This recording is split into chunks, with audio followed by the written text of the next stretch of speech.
నిన్న వారు గంటలు మాట్లాడారు అధ్యక్ష. ఆ రోజుల్లో రేవంత్ రెడ్డి గారిని 5 నిమిషాలు కూడా మాట్లాడించేవారు కాదు.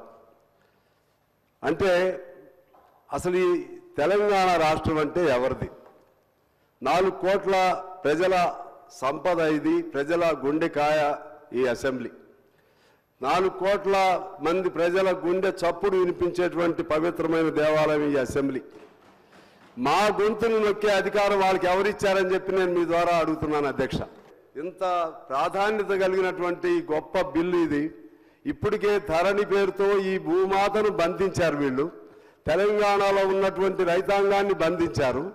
ఆ బంధించబడినటువంటి భూమాత సంఖ్యలను తెగదింపే ఒక మంచి ప్రయత్నం ప్రభుత్వం చేస్తుంటే అది చర్చించడానికి, దానికి సంబంధించిన సూచనలు చేయడానికి కూడా మాకు అవకాశం ఇవ్వకుండా గత 4 రోజుల నుంచి చూస్తూ ఉన్నాం.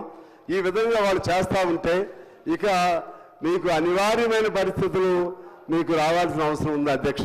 ఉద్దేశపూర్వకంగానే ధరణిని ప్రవేశపెట్టారని అర్థమవుతా ఉంది. ఉద్దేశపూర్వకంగానే ఆ ధరణిలో జరిగినటువంటి తప్పులు బయటకు రాకుండా చేయాలనే ఉద్దేశంతోనే ఇవాళ కావాలని ఈ తెలంగాణ అసెంబ్లీ సమావేశాలను జరగనీయకుండా వాళ్ళు కుట్రబన్ని చేస్తున్నారని చెప్పి నాకు ఇవాళ స్పష్టంగా అర్థమవుతుంది అధ్యక్ష.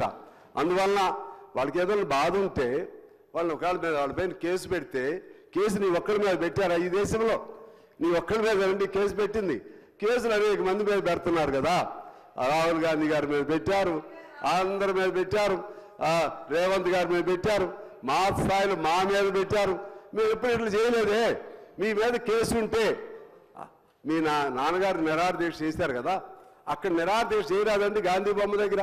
సానుభూతి అన్న వస్తుంది. మా గొంతును నొక్కే హక్కు మీకెవరిచ్చారు?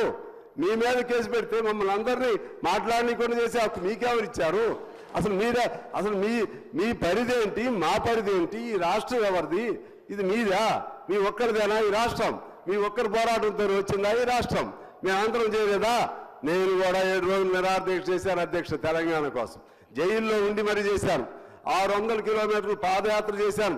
ఖమ్మం జిల్లాలో తెలంగాణ భావాలు లేని సమయంలో నా పాదయాత్ర కంటిన్యూస్గా 1000 మందితో నడిస్తే ఆ విధంగా తెలంగాణ భావాల్ని ఖమ్మం జిల్లాలో తీసుకురావడం జరిగింది అధ్యక్ష.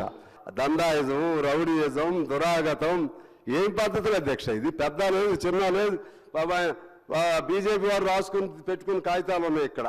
ఏది నోట్స్ తయారు చేద్దాం నాగేశ్వర రెడ్డి గారు. ఆ కాగితాలు కూడా చించి పారేస్తున్నారు అధ్యక్ష. నా కాగితాలు కూడా చించేస్తారని నేను తెచ్చి ఇటు పక్క కూర్చున్నాను అధ్యక్ష. అంటే ఏమి తెలవదా? ఆవేశం వస్తే ఏం తెలవదా?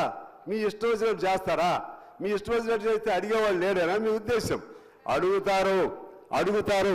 రేవంత్ రెడ్డి గారు చాలా ఓపిక పడుతున్నారు. ఎందుకంటే అప్పుడు వాళ్ళు చేసినట్లుగా ప్రజలు అనుకుంటారేమోనని. ఇప్పటికే మీరు చాలా ఓపిక పట్టారు. ఇక నుంచి ఈ సభను సజావుగా ఎప్పుడైనా సరే నడపండి అధ్యక్ష.